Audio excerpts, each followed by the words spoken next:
Hello, a very good afternoon to you. Welcome one and all along to the Midday Show. This is Friday the 31st of January, don't you know? Yes, it's HMRC deadline day, everybody, for your old tax returns, so make sure you don't forget that. Now, if you're looking and you're wondering and you're thinking to yourself, hang on just a second. Oh, here he is. There you go. I was just about to say. I think there is nothing like a mini schnauzer just about as you're going on air starting to throw up. Oh. I always think that works well. She's not well today. Good.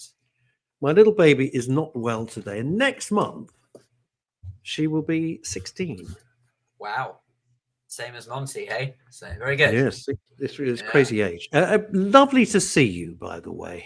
Likewise. I can see now, from the no background. sooner have you seen me, hold that thought. What? He's gone now. That's it. You could see from his background, he's in an Audi showroom. He's definitely in there. Now, the more perspicacious amongst you will have noticed. You know what it was? Why are you back? No, I tell you what it was. Is that I had a problem with the microphone. And I was trying to fix it, but it's not letting me fix it, so I can't be bothered. I'll just carry on. That's fine. Don't you worry about that, young fellow, me lad. How have you been? I haven't seen you in like forever. It does feel like a while, actually, because I think when I've been on, you've been off, and so when so it's been a while. I have been forever. I've been okay, thank you. Yes, look, it's get out there, get out the way. It's been a bit of a sad week for the Day of Family, but you know, we muddle through. Yes, life goes on. You've lost a member of the family. We wish you our deepest condolences, of course. Thank you so much. Thank you. Yes. Was it somebody you were close with? So look, it's Tony, who is the one who we lost. He basically was a bit like an uncle to me. Well, as far as I'm concerned, he was an uncle, really. He was my first cousin by marriage's father.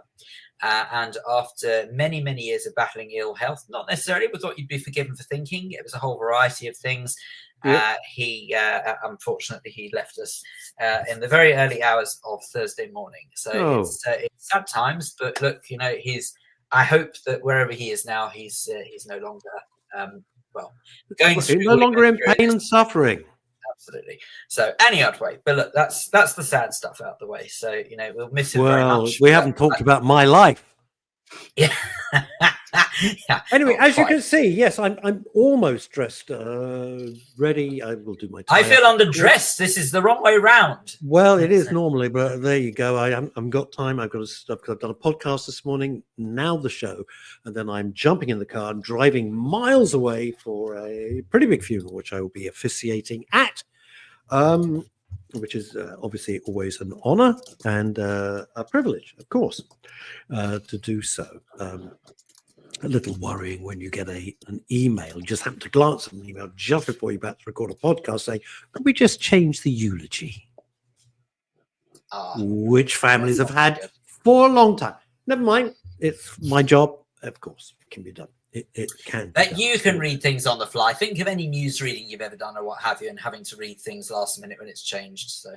Oh no, that's not the point. That's not a problem. I just don't want anybody coming up when you're at the crematorium or the cemetery saying, "Oh, by the way, we've had a few ideas." Like, not now. Having said that, though, you know, if you think about it, I suppose that it's a case of it's how they're going to say farewell to their family member, and I guess that they want it to be as perfect as it can be. It's all about them. I'm merely a conduit, if you like, a channel through which their wishes are fulfilled. Graham Pack, happy being poor day today, as it's the day we have to give huge money to the Inland Revenue. Oh, it's not like they waste it. Come on. As I mentioned right at the start of this, it's deadline day for HMRC, so if you've not filed a tax return, please do it. Don't be fined and give the government even more money to waste. Not a good idea. So I don't even want to go there. I don't know how this country is going to survive another 4.5 years of this insanity. Well, look, I'm in a level with you. We need to think of it like this. We survived as a country for 14 years of the Tories behaving in this sort of mild manner way. So this is more like sort of a lot of the Tory policies, but on steroids now. So if we can hang on in there for 4.5 years, I strongly feel as though that whatever happens, the next general election is not going to give Labour anywhere near the landslide it's got now. It's possible it might hurtle towards hung parliament, and as we know, hung parliaments don't do so well either because obviously it's coalition, and coalitions typically don't ever get anything done. But it has got to be better than what we're tolerating at the moment. So, well, at the moment, if there was an election like next week, they'd be wiped out. Well, we can. They'd be wiped out if it was next week. So, well, we're all feeling pretty wiped out as a result of them. So, it is an extraordinary thing. You just lie, and lie some more, and then you get in, and then you continue lying. It's unbelievable. And I'm not sitting here thinking the Tories were great. They had 13, 14 years to get stuff right, and they really, really didn't. They let us all down. But that is the political elite for you. So as far as I'm concerned, it's still people still get quite shocked to sort of think that this is the case. But hey, people still blame Thatcher. So I'm going to carry on blaming Blair's government for all of the nonsense that he imposed with the changes he made to constitutional law that basically sees that as good as the governments no longer have any power to do anything. They're so bound up by European law still. Yes, okay, today's the day of the anniversary since we allegedly left the European Union, but it's not been undone. We're still bound by the same restrictions. The difference is we just don't really have a foot in the door with Europe anymore. Thank God. I think, well, you know what? I think that they will, over the next 4.5 years, do everything they can to get back into the EU. I wouldn't be in the least bit surprised. But then that whatever right-leaning government comes along will burn all of that. So it's a race. So explain this to me, Mr. Newshound. We left with Brexit. Is that a relation of Rufus Hound? I hope not. I sincerely hope not with his views. You're not familiar with that? We can discuss that another time. No, I am aware. Yeah, Rufus Hound can go do one. We left because of Brexit. We had Brexit. Let's not get into the it's great, it's rubbish or whatever. We were sold a pup. We were absolutely sold a pup. And it seems to me nothing's changed. I don't understand how we're still bound by these. I thought we'd gone. I can explain that personally. I can explain it very clearly. It's because we've had successive politicians who did not want to leave the European Union, primarily because it was going to expose how useless they all blooming well are. If they actually had to now think that they're going to start doing some work at long last, well then, oh dear, that's no wonder they didn't want to leave the European Union. Furthermore, they now have no one to blame. So if they were to turn around and to say that we can't do this because rather than we don't want to, it's because, it's not our fault, European Union doesn't allow us to do it. They're in line with these idiots in Brussels, for crying out loud. They want to be more like Europe. They want to hand more power over to them so they don't have to. They get all the glory, they get all the benefits that come with being politicians, but yet they don't want to do any of the work that comes with it. It's absolutely outrageous, seriously. Let's go to the important matters of the world. Chrissy Richards in Spain. Hello, boys. Haven't seen you in ages. Lol. Lunch today. It's very important. It's very important that we know everybody's lunch. Lunch today, fish mash green bean. Very nice. Is that very nice? Can I just double check, Chrissy? Just no, you're not mashing the fish. It's not mashing the fish. It's not mash. You just lived in Spain. No, well, I didn't know whether or not maybe. Was that the menu or was that an instruction? Was that fish mash green beans? So you're telling the fish you've got to mash the green beans up? Because that doesn't sound very pleasant. Are you on drugs? I've had a couple of Nurofen, but why is that? Well, there you go. Right. No, she's having fish. Of what description? We don't know. She hasn't gone into details. She's having some mashed potatoes. Lovely. Love mashed potatoes. Some green beans. Friday. I like green beans. The whole thing's working out. Well done. Oh, I'm not the biggest fan of green beans. Do you like green beans? No. I like green beans. What's the matter with green beans? No, green beans aren't nice. Hang on, we're getting some more clarification. Let's get a clarification in from our political editor. Fish in a portion. No, don't be silly. Maluza. No, is that your name? Maluza. Mr. Loser.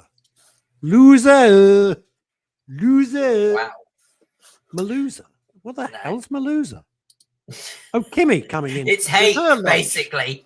Jesus. Maluza is the fish. Says you. It is. It's I hate. just had homemade carrot and potato soup. I'll be around in 20 Oh, for minutes. I don't goodness even know where sake. you live. I'll What? be around in 20 minutes. Had Oh, loads of manky carrots and potatoes. Yeah, absolutely. you're selling it well, Kimmy. But that is basically how soup was born, wasn't it? Hake. Yes, that's what I said. It's hake. Meluso Did you? is just a Spanish way of saying hake, basically. Oh, okay. Um, Is fish mash from the... I wish we hadn't opened this door. I wish we hadn't wasn't opened say this open a can particular of worms, trap but if door into people's lunches. I know. Oh, But you Julie can- Voice has joined in now. Yes, Of course but hang she on. has. You said that you wish you hadn't opened the can of worms. So if you hadn't opened the can of worms, so then we wouldn't have any fish that we could talk about in the first place. Julie Oh, Voice, you're a homemade genius. vegetable You're a soup. genius. That's nice. Homemade What's the vegetable soup, matter with the love lot it. of you? What is What's the matter with with this all of you? homemade For soup? goodness sake, talking about all this food when it's lunchtime and Russ and I have got to talk for another 50 minutes. No, I'm not having any lunch because I've You're not literally having got any to lunch at all. He's close off. this off, jump in the car and drive off miles to Where do you have to conduct the go? funeral. Long way. Oh. There's a series of amazing places. I'm not giving up. I don't work with them. I don't get it. It's called Green Acres. Green Acres is the place for me. Not that Green Acres. Is And it the Green same Acres, as green beans? No. Oh. That'd be... Oh, thank God, Kimmy. Thank God we got a suddenly the conversation making me laugh. It's out of nerves, Kimmy. Don't worry. It's not Yeah, you're just nervous because we don't know what you. Do we know what Kimmy's lunch is? Oh yeah, she's having homemade carrot and potato I'm a bit soup. worried. I don't have any makeup today, so I look like a beacon. Can you see this? So normally when I'm in a lit studio, they have sort of powder on the forehead. So Do they? they're Do they shiny. really? Yeah. Do they? So if I lean in like that, can you see that Yeah, my but don't lamp do is now that. Yeah, reflected? I'll have to get my Ray-Bans. Stop it. Look, I'm going to get part-time work as a headlight. See what I did there? Headlight. Anyway. Right. Anyway. Graham, I don't get that gag. Is Julie having a soup con? It's meant to be like a soup song. You see what he's doing there? It's Oh, a I soup see. song. He's trying to speak Did I French. tell you? I didn't tell you. I told Neil Long that I was minding my own business in a little cafe. I And in doubt comes that. a perfectly nice fellow. You know, you'd think Graham Pack like is raving mad. This absolutely charming man came in with his adorable tiny little granddaughter. It was Graham Pack. Goodness. She Well, was there you she was go. a sweetheart. She was a The Pac sweetheart. Man. She was a little sweetheart. So in real life, Graham is extremely nice and completely And normal. not actually as bonkers as you think. No, I thought he'd be sort of foaming at the mouth mad, you know, Ah. wearing a toy arrow through his head. But no, he's not at all. And clown Well, shoes. that would No, give you he's one hell of a completely normal and very charming, and obviously a great granddad because he adores this little girl. Mind you, if he did wear Little such angel. an accessory, he could just say, "Where have you come from?" I live in Arrow. Boom! Sorry, that one. Thank you, ladies and gentlemen. That's the fabulous sound. Let's have a look at the clapometer. Yes, you do, Franz. Yes, we did. Yeah, Right, sorry, so- I was in one ear and out the other. Yay! When my mate Lloyd Beanie came out the first time to visit, I don't mean came out. There is an end to this sentence. Lord, Don't I jump thought in. he was. I When thought he was married. arrived in America, I knew. I wish I hadn't said that. When he came out with his missus to see me when I was living in America in the 70s, did he carry a beanie arrived bag? as a joke. Imagine doing this now, because it was much more. What are you laughing about? I said, "Did No, he no. carry a beanie bag?" Sorry, I'm Please just ease up on the drugs, for God's sake, Sorry. before you do a show. What's the matter? He came out of the airport, because I met him at the JFK, right, with a great big arrow through his head. Imagine, just as a joke. Imagine doing that now. How did security feel about that? But everyone was very relaxed in those days. You know, Oh, I everyone see. wasn't raving mad, trying to kill you, chop your head off and everything. God No, almighty. not everyone was raving mad, but you've got to admit there's something pretty bonkers about going to an airport with an arrow through your head. Well, yes, especially at JFK, which is Yeah. not the friendliest of international airports. Not now. That's it. But they've Don't always been find very me. I nice. just walked through downtown. So. That was, and he came out like casually. Never forgotten it. He doesn't remember it at all. I asked him That would, about it last that year. would He said, teach him for taking a cab through Harlem. Whoa! Oh, did I just say that too soon? Sorry. Anyway. Yeah. I'll edit that one out. Oh, sorry, it's a live show. Ladies and gentlemen, his It's name is take Phil two. Davey. Leaves at 3, the High Street, London. You'll find him. How dare you? I above don't a live in kebab a high shop. street. What's wrong with you? Above, well, I'm not giving you a real address. Hey, yeah, Kimmy what is it? Lashmar's got the gag. Well, he had a point. And a bow. I like that. Yeah, that's very good. That's very, very good. So you're busier than ever at your other This proper is how real you know you're grown-up job. lonely. Are you ready for What's the this? matter now? Go I've on. just got a text message from Lidl. Where did my life go so wrong? Seriously. I don't remember that. I remember. I don't remember I get giving excited. I don't remember I getting get my excited. phone I number. go, Lidl know me. Oh, they care about me. Hey, I've got For a little goodness coupon sake. thing on. What? Now what?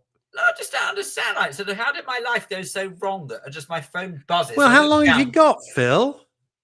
Oh, God's sake. It's not a therapy session. Actually, it's not just Lidl. It was Lidl Plus. No, there you go. Lidl Plus. Have they got two middle of the little aisles? Middle of the little? Two middle little aisles. I love those. Middle of little. They're fantastic. I never buy anything because it's all like stuff I don't need, like an angle grinder or power drill. What am I going to do with that? Ridiculous. You go in for some maybe some fruit and veg or something like that. You pop out with a microwave. Like, who the hell does that? Course. I used to shop in Costco.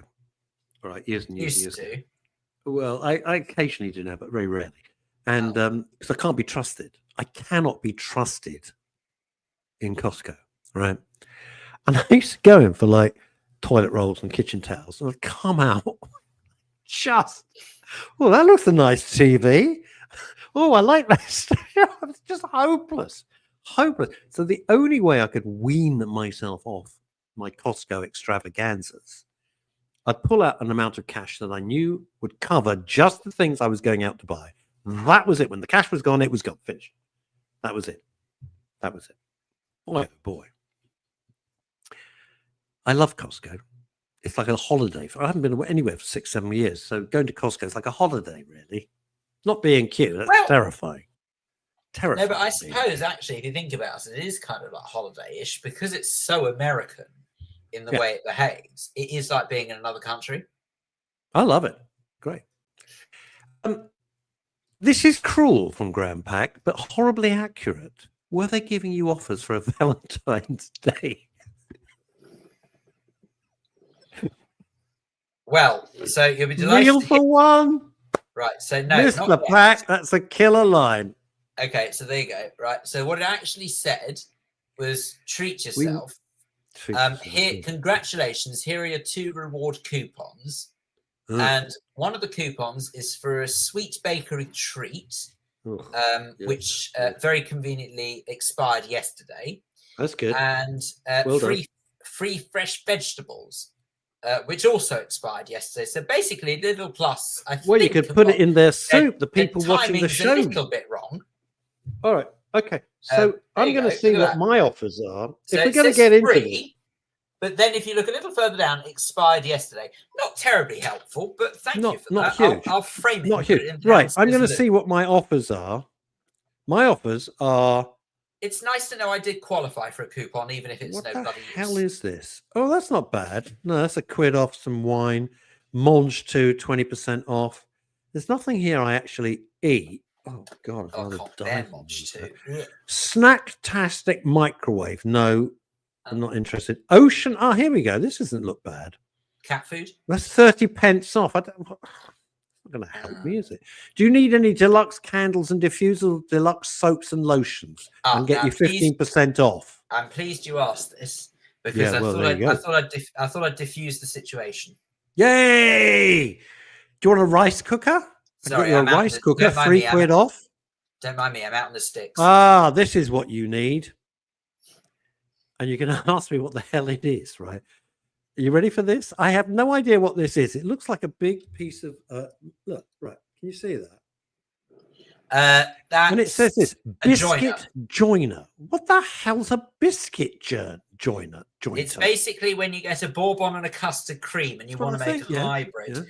Yeah. Are you remembering to flip your reed diffusers? That sounds disgusting. What did you just say? Sounds dirty. I'm saying, are you remembering to flip your reed diffusers? I gave that up years ago. Made me go blind. Biscuit joiner for the quick. I've never heard of this. This is an educational show. Oh, look, I'm on television. It's associated rediffusion. Very good. That's very good. I'm going to be terrible doing my eulogies today after this because I'll I suddenly love the think of idea. that You're joke just in going the to middle of right in the middle everything. of it. You're going to get a giggle. Do you know? And I I'll have to suddenly say, going, and it was so sad that that's what you're going to make me no, do. but you know Right, what? biscuit It's joint. Shush! I've got to read out what it is. for For God's the sake. quick and precise production of grooves for biscuit joints. What the bloody hell's a biscuit joint? A Has biscuit 6 joint is in adjustable wood. cutting depths with practical depth adjustment screw. Well, if looking that at isn't the this. sign of a good Friday, I don't know what is. Well, What? there you go. An adjustable screw. An adjustable screw for 26 quid sounds like value to me on a Friday. Maybe it's buy one get one free. Look, No, it doesn't say that. A biscuit join, okay, is when Yeah. wood is cut, right? In Ooh! slats. Wait, excitement. I can get free Jaffa cakes. I don't like Jaffa cakes. Jaffa cakes are revolting. I can get free mega volume shampoo. Oh, what? Yeah, that's a fat out of good to me. That is.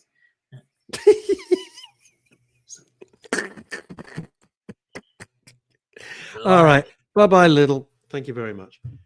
It's like closing the stable door after the horse has died. Anyway, so what a biscuit join is that you have in wood, if you cut sort of slats into it and it just locks it together, and that's a biscuit join. That's a dovetail joint, isn't it? It's also biscuiters. Oh no, so that's dovetail. You're right. No, the biscuit, sorry, is when you actually cut holes into it and slot it in. That's it. Yes, you're right.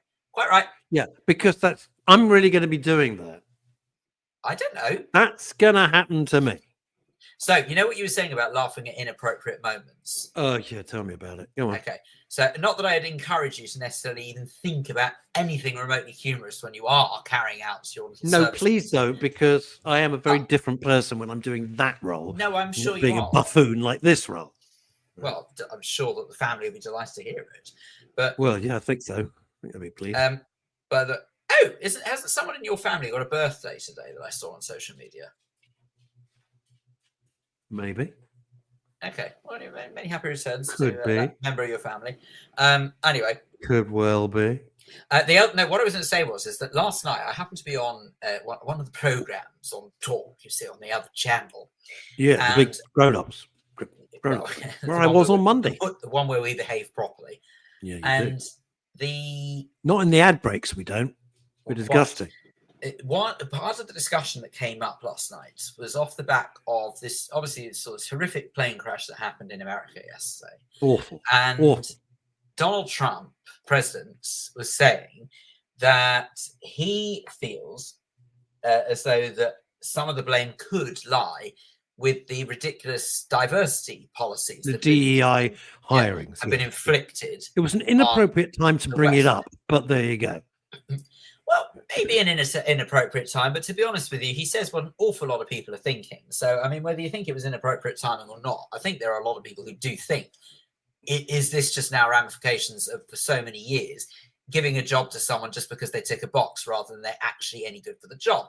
Now, look, obviously with this particular incident, very early days, don't know the full story. It's impossible to say whether or not that is to blame or not. However, there was someone who called up the show off the back of it and basically relayed that she was saying how that she absolutely agreed with how awful these DEIs are, because she said, if I was, say, trapped in, I think she said something along the lines of, if my life was in peril, right, not mine, hers, was in peril, let's say that she was, I don't know, drowning in the ocean or something like that.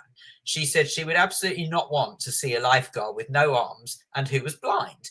And it just made me laugh. She said something along the lines of, she said, if you've got no arms and got no eyesight, don't come and rescue me. And it was just the way she put it, just made me giggle. And of course, she was talking about quite a serious subject. God, did you laugh? Oh, I might have corpsed. So I do appreciate that there are, some people. People who died, families are grieving. He should not have made it political.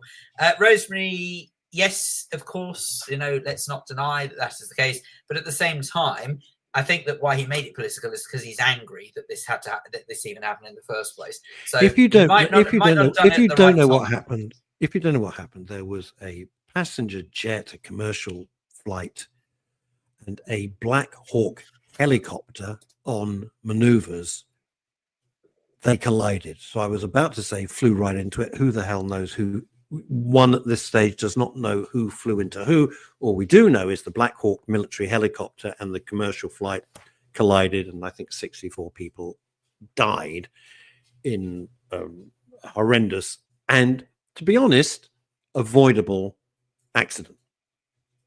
Because it wasn't, and I say that very carefully, because obviously it's extremely early days and people are very upset. But what I'm saying is it wasn't mechanical failure. So if it's not mechanical failure, someone presumably has made an error. And the someones who can make the error is either the pilot on the commercial flight, the pilot of the military Black Hawk helicopter, or air traffic control. There can only be three permutations of who made an error. That's it. That's it. So yeah, I mean, as much Does that make sense? I'm trying to be delicate as I can, but that's how it is. And as much as I understand why people sort of believe that it wasn't right to get political, the truth is the politics will have to come off eventually. And there are a lot of people who probably think it. You know, God knows I know I do. In the absence of the full facts, if I find that this is as a result of some of these stupid policies that the West has had to endure for however many years now, I personally will be exceptionally angry about it. I'm quietly confident I won't be the only one. So, you know, well, I'm sure the grieving families of both the crew and the military helicopter and the people on the airline, one of whom was a beauty contestant, as somebody I know posted today, they will be not only grieving, but if these things are avoidable, if they're avoidable, then, I mean, you're angry anyway because you've lost someone you love under horrible, horrible circumstances. Not older. Losing someone through old age is bad enough. Losing someone in a bloody accident is horrendous and very, very difficult to cope and very difficult to process. I know. So, yeah, I'm 100% against DEI. I've always had the same views since I was a teenager. It's if you're the best person for the job, you should be hired. That's it. It's as simple as that. And you know, everything the irony everything else is irrelevant. Are you the best person for that job? But do you know the irony behind that is that is literally the only way to make sure that there is equality is if the best person gets the job. Genuinely, that's the only way to guarantee. That's true. That's true. It's bonkers. Absolutely bonkers. I don't understand, and of course we could discuss this literally for 10 hours. I don't understand how everybody got so cowardly. I don't know how we've been led by donkeys for so long, who are so driven by dogma, not by reality, by political bullshit dogma. It has no place in the real world at all. And we're in a world, there's some rap singer who is the size of Brent Cross Shopping Centre, and that's putting it mildly. She's absolutely freaking huge. I don't mean like a bit overweight. I mean, dear God. And she's suing, there's a company that, I don't know if it operates in the UK, but it operates in America in a big way. And the lovely Chantal will know them, Lyft, Lyft. And this vast creature is suing Lyft because the driver arrived to pick her up, and of course she didn't fit in his car. He didn't bring a bloody Pantechnica, and he brought a sedan, right? Of course she didn't fit. She's gigantic, so she's suing the company, and it's like, shut up. Try a salad. She's only going to buy more Hershey's with it. So what the hell? What the hell? Well, Graham, you're not. I mean, just. It's the sheer, many years ago, I was terribly naive. And my closest friend who passed away a few years ago, Francis Mackay, who was from Manchester originally and lived in LA for many years, Chantal. And he was my best buddy. And I miss him every day. And he came over and he was talking about the American legal system. I'm going back a long time because we were friends since 1983, 84. And And he was talking about, no win, no fee. And I said, I remember sitting in this little place in South Ken. We used to go, little Middle Eastern restaurant. And I said, well, that's never going to come here. Oh, that's not the British way. What an idiot I was. So all these ambulance chasing scumbag lawyers who drive you mad with cases that are completely spurious. It's shocking. Shocking. Should never have been allowed. But I was very naive. I never thought it would happen here. Something we don't need from America. Thank you. Something we do need from America, though, is something we need from America and from West London is the pulchritudinous mighty brain box, the queen of all things popcorn, salty and sweet. The queen of the bottled water that's there in the BAFTA screening rooms. Ladies and gentlemen, you know her. We all love her. Chantal Rickards OBE. Hello. How are you? The crowd went wild. The crowd went wild. I don't think so, but anyway. Arguably, the crowd has already gone a bit wild on this show. Now, that is an exciting outfit. What is this outfit? I've not seen this new outfit. No, it's just a little tabardie top to keep me warm. Was that what thank goodness for that? I thought they run out of material. No. And it's over my very nice Paul Smith shirt. I'll have you. It's a great shirt. The shirt's lovely. Cheeky. And it's very interesting. I don't think every woman around the world is not saying, and she's matched her lipstick to her Paul Smith shirt. You think we didn't notice? I didn't even look at that. So to be honest with you, Russell, you're on your own with that one. You were the one who noticed that. Well, I did notice that. You see, it's people like when you notice things when they've gone to an effort and gone to trouble. It's nice. Well, do you ever wonder why you don't get invited out much, Phil?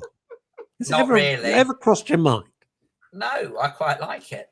Can I just double check? Yes. Do you think that with that chunky monkey who's suing that car company, that maybe they'd be encouraged to start maybe a new branch of that car company? They just call it Forklift.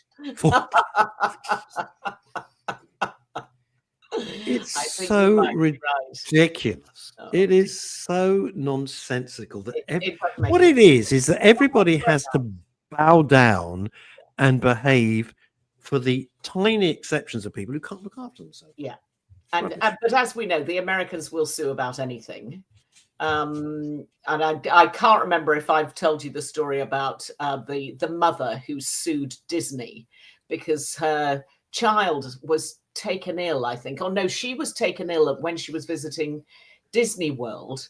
And so she ended up sort of behind front of house, if you know what, sort of around the back, as it were, in a place where nobody was supposed to go except for the staff. And her 6-year-old son saw Goofy take his head off, and she sued Disney for the emotional turmoil that the child had been put through. She wanted $6 million. I hope it was thrown out, but probably not. I think it was settled out of court. Oh my God! And it is completely ridiculous. But I mean, that was a long time ago. That was probably 20 years ago, and I happen to know that story is completely authentic because it came from somebody on the inside. But absolutely ridiculous. It came from one of the heads of Disney. But you're welcome. Very good. Very good. But it's an insane culture. It really, because all it is, it actually sort of encourages people to hate one another. Totally. I mean, it's an adversarial system, and people are adversaries. And actually, the reason that there's a lot of crime in America is that a lot of people are sort of still they're pugilists.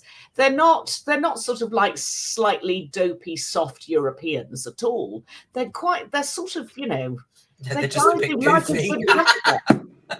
They like a good dust up.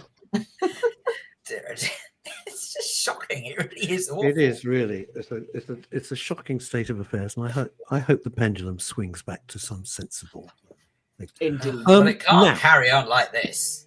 No, No, I think we're going to, we're in for another 4 years of roller coaster. I can't keep up with the news from America anymore because he's churning stuff out so fast in terms of, and also my shock level. I'm not sure I can go any further up the shock level. I think I've already hit the top. It's it's like a lot of people say to me, well, you get so upset and you're constantly furious because you look at stuff, especially on X, and particularly on X, political stuff, and you get furious. I said, because I feel so impotent about it, and I get very angry about it, and I see stuff that I can do nothing about, but it makes my blood boil. And I suppose the alternative is don't look at it, but how can I broadcast, or how can I be a grown-up if I really don't know what the hell's going on in the world? But the people who don't know what's going on in the world are much happier. No, but source your news from a different place. Where? Also, as a journalist, Russ, you now know that I'm not a journalist. a lot of stuff that's coming through X has gone through a political filter of a particular hue, and therefore you have to take that on board. Are you saying that Alex Jones is not neutral? Don't get me going about Alex Jones. We'll be here all day. Did you see that documentary? No. I think he's ghastly. I think he's, but the genius of the man, is that he says things which are so outrageously a lie and disgusting and terrible, but he sprinkles truth in amongst it so that you think, I don't know what the hell's going on. No, I think he's appalling fellow, but that's just me. Yeah, not my cup of tea at all. Right. What have you seen? Can we talk about The Brutalist yet? Yes, we can. We can talk about it today. Hooray. It's on the list for today. We can start.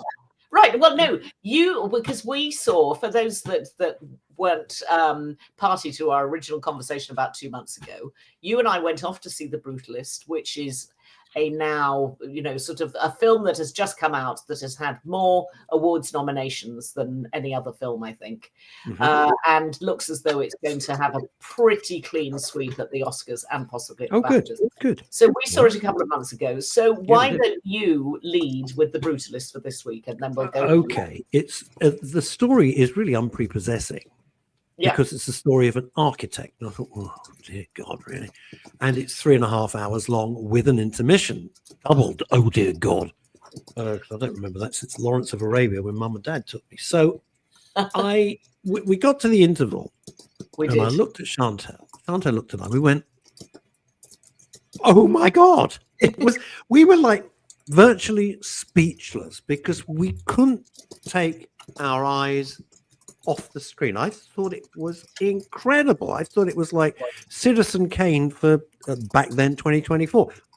I thought it was sensational. Adrian Brody was, and I actually thought, and it's a brutal film in many ways, no pun intended, although well, I think the pun is intended. I mean, I think the title is an intended pun. And I haven't thought of that until just now. I'm an idiot. But because there's one scene which I'm not going into, which is like, oh my God, hell am I watching? And I thought it was a true story. Well, we both did, if you remember, because I immediately looked, I turned my phone back on after 3.5 hours to look it up to see if it was a true story. And there is somebody called Laszlo Toth, but he wasn't an architect. He was a scientist. So it's not based on... It's not based on anything at all. And because the reason we both thought it was so true, because it was so detailed, but then at the end, it's not giving anything away.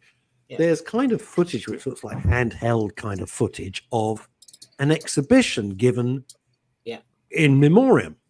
Because because the fellow by then was old and he died. And it looks so real. And I thought, oh my God, look, there's the buildings he did. And no, it's all made up. Amazing. Yeah. It's an amazing film. So it's about a young man who is married, but his wife is back in, is it Lithuania? I think it's Lithuania. And it's post-war. It's, I think, probably 1949. And he has emigrated to America. And it starts with him arriving in New York, if you remember. And then very quickly he sort of leaves New York and gets on the bus to go down to Pennsylvania. Philadelphia. He goes down to Philadelphia. Yeah, where he's got a cousin, I think.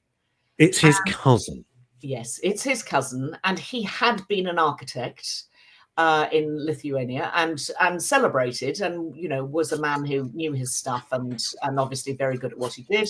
But he's basically, like so many other people who became emigres at the same time, has to start from the bottom. So he goes to work in his cousin's furniture showroom. It's a shop. It's just a furniture showroom, yeah. And the the cousin's married, and the cousin, of course, is trying to get away from his past, so he has a very anglicised name. Indeed. And he's married a bitch on wheels who's like the ultimate wasp, and is just a horrible human being. Yeah. Yeah. And the story goes on from there. And I thought, well, this can't get worse. Oh, I was wrong. Oh boy, oh boy. And then he meets this extraordinary, without giving too much away, he meets this extraordinary millionaire, I suppose he would have been at the time. Yeah. And he is, the Adrian Brody character is commissioned, Laszlo is commissioned to create a library in this man's home. But the man himself doesn't know about it because it's being done as a gift from his children for his birthday. Yeah. And he arrived who back are useless wasters. Yeah. See this, and it's really interesting. And it's interesting because the guy who plays the sort of very, very rich fellow, yeah, you in the interview towards the end said, "Who was that? He was good." I said it was Guy Pearce, and we both went, "What?" Like neighbours, Guy Pearce. I didn't recognise. He's on my shit list. Guy Pearce is on my shit list at the moment. I wish he hadn't done what he did. Anyway, I won't get into that. It's a fantastic performance. You forget it's Guy Pearce. It's just this brilliant. Completely. Oh, but it's a great film and it's worth going to see. But it is 3.5 hours long. There is an intermission. I presume the intermission is in regular screenings because certainly we had an intermission. Yeah. I mean, you can't really sit still for 3.5 hours anyway. And it looks incredible. I mean, it really is very impactful visually. But we liked the story, didn't we? We thought the second part was amazing. Went a little bit weird when they went off to Italy on a marble trip, and it all got a bit sort of. I tell you what it is the music is very disquieting. It's odd. It sets you on edge, not because it's bad music, because. There's elements that are clearly mechanical and again brutal. Yeah. And the whole film, although it's very naturalistic and very realistic, there's nothing spooky, there's nothing paranormal about it. It's a completely normal film. And yet it feels slightly out of whack with reality. Yeah. So when they go, as you just said, Chantal, they go to choose the marble for this building that they're making in Philadelphia. And they go to Italy, and all they're doing is going to choose marble in this marble quarry. But the way it's done, it's just, you feel very, very uncomfortable. Yeah, it's disquieting, isn't it? Yeah. Anyway. It's like having lunch with Phil. You think, something's not right. What is it? I get that a lot. But other people have seen it. Well, that's 3.5 hours of my life I'll never get back. Not least of all because I've never gone into any restaurant before and not possibly tried to tweak the menu. But anyway. Could we just have, would you just mind if? Oh, dear. Anyway. A cri de coeur, that's your actual French, from Kimi Lachemar. I went through the TV guide last Saturday and absolutely nothing to watch, record. I need help, Chantal. Right, we've got some stuff to talk about. Yeah, well, the first thing I'm going to talk about, and it takes us back because obviously we love politics because I think the three of us are all sort of joined in our interest in politics. And I love telly and you love telly, and that's why we're all here. So the thing that I had to see this week started 2 nights ago on Channel 4 called Brian and Maggie, which is about the interviewer Brian Walden, former Labour MP, who... I've forgotten that. Yes, went to work for London Weekend Television, it was as it was called in those days, started by my old boss, Sir David Frost. And Brian Walden became their major political interviewer and really commanded the stage of political interviews because what he did was take a long form program and just have one big chunky interview of about 45 or 50 minutes, which became very much part of Sunday viewing at home. I mean, I remember it distinctly. And he was a nice, affable chap, but he let people speak and allowed them to put across, you know, sometimes quite complicated ideas. But this is really about his relationship with Margaret Thatcher, who he interviewed many times. I'm not sure how many, but many, many times. And she really enjoyed their interviews. So it starts really at a point where they're just about to meet. He gets taken on by Weekend World. They're trying to find a replacement for Peter Jay, if you remember Peter Jay. Oh, God, Peter Jay was our ambassador to Washington. Who became ambassador to Washington, indeed.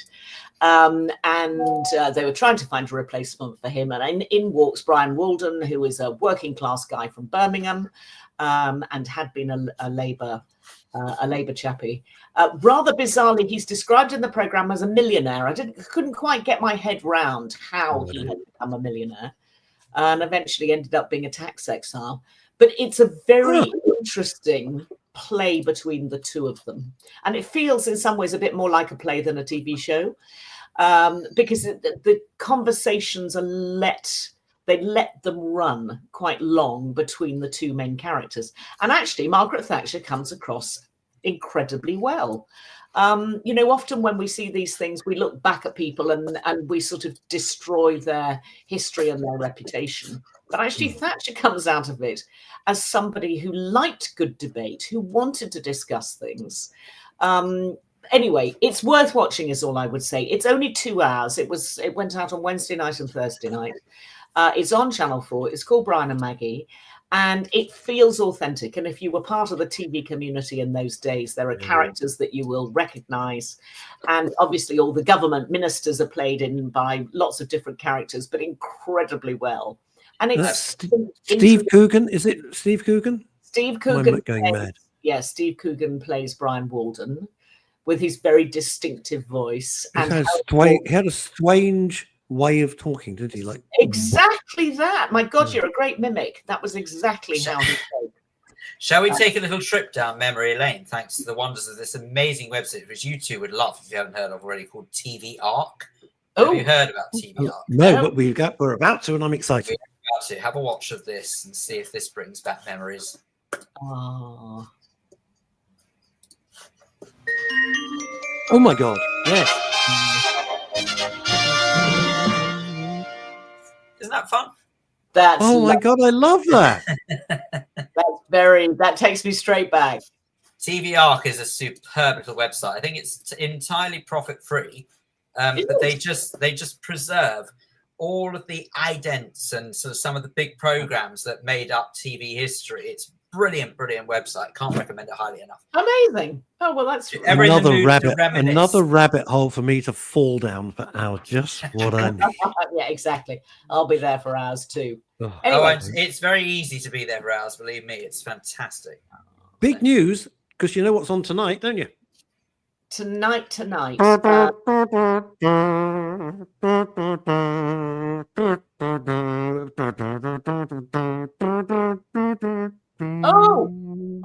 Death in Paradise. On my list. Yes. Very good. Oh, it's a bit like Name That Tune with a little less budget. Yeah, with a little less talent as well. Death in Paradise is back. Yay! Series 4. I like the new guy playing Inspector. He's good. Yes, he's rather good. We saw him at the end of the last series as a character who came in for one episode, but we know after 14 years that the inspector goes out and a new one comes in. Indeed, it is the start of series. What a genius thing, Chantal. I can't think of many others where you've got a format and you've got, say, the leading character, and the leading character goes, and the show's just as good because they bring in somebody else, and you go, "Oh, I'm invested in that one now." Yeah, it's Doctor Who is the ultimate program. That. Doctor Who, and of course James Bond. Well, yeah, you're on danger. Yeah. Okay. What are you doing?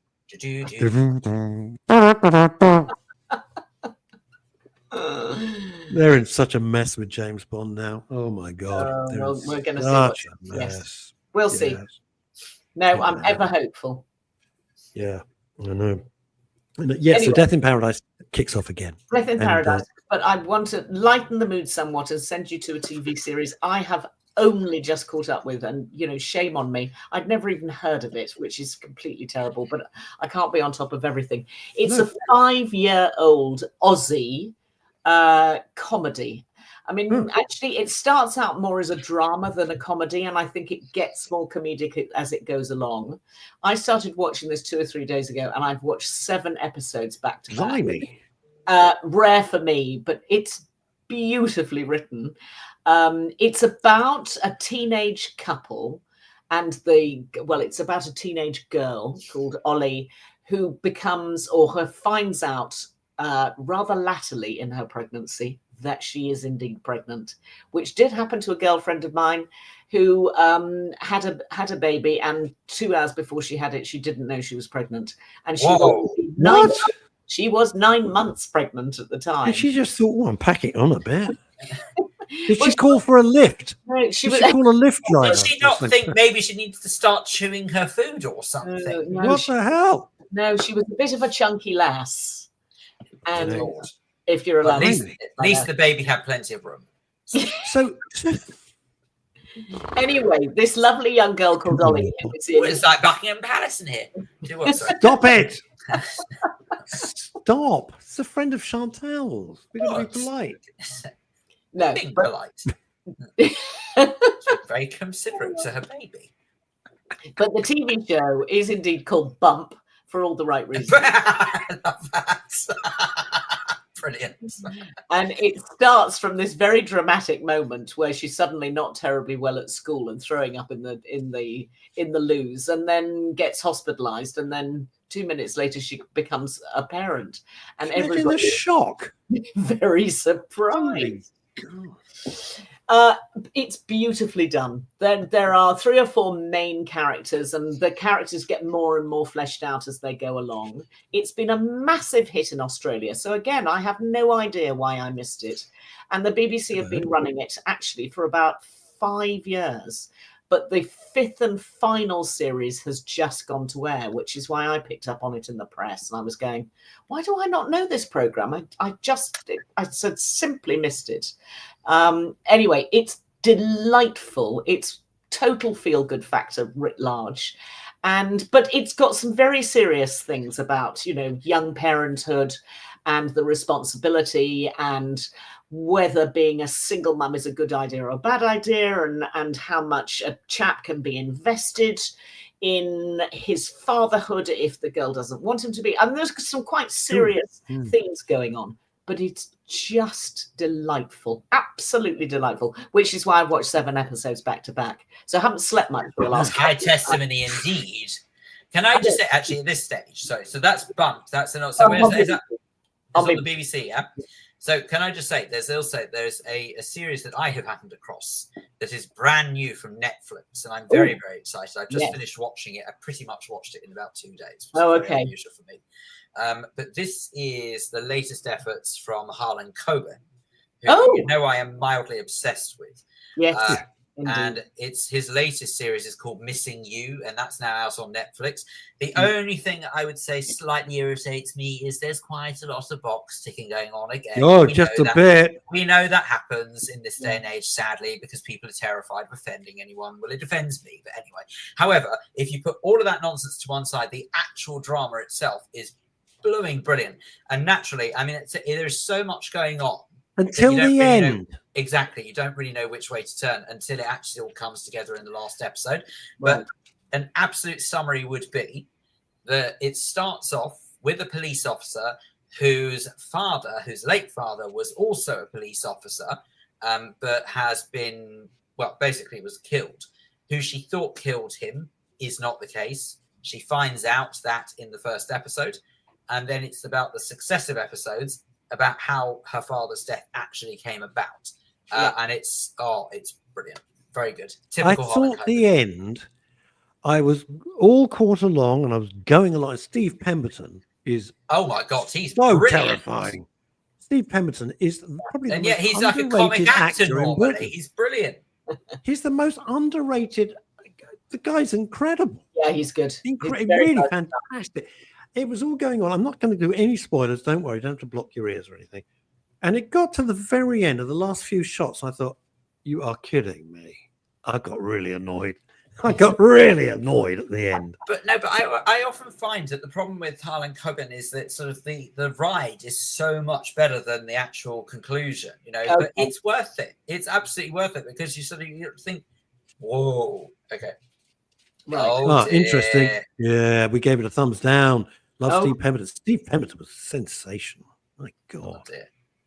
Clever how it all links. It's clever how it all kind of meshes together. It is absolutely worth watching. Got to say. Okay. Got to say. Good. Well, thank you for that.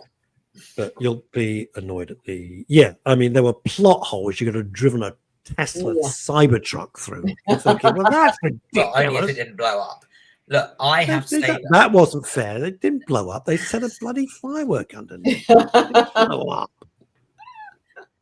Go on, you what? no, I was just going to say that, to my mind, anyway, I think that sort of the way that the actual story sort of comes together was the biggest thrill for me. I'm sorry that Kimmy, that you guys gave it a thumbs down. I personally thought it was very good, but I can't deny what annoyed me the most was the need for making sure that everything on the checklist was done. That's the only thing that winds me up. Because it doesn't need to. It should, as we've said at the start of this program, say towards the end, it should be about who's best for the job, not what pacifies the minority. Fair game. 33, the high street above the kebab shop. That is where Phil lives.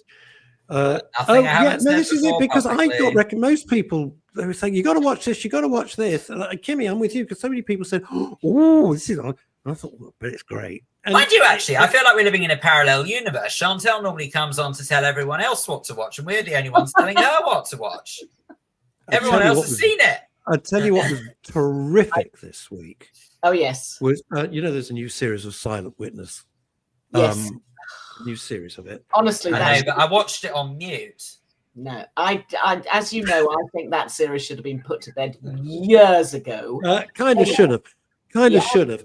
But because some of them are like, but this new cast, they've added some new cast members, and they really, it's really helped. They're really a good addition to the team. Although Phil will go mad with one of the casting choices, I'm just gonna give that.